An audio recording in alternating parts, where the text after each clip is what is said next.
November 23rd is Eat a Cranberry Day, paying tribute to these wonderful berries. Cranberry is a delicious fruit, which can create very delicious food and drink. The purpose of this day is to promote and celebrate everything that cranberry offers.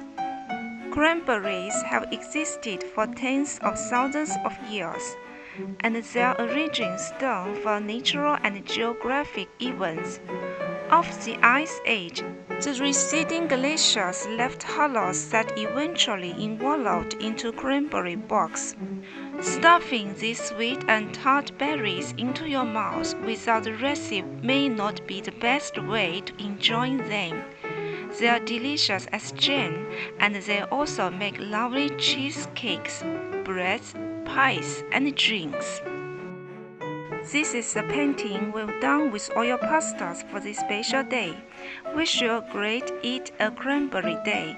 Cheers!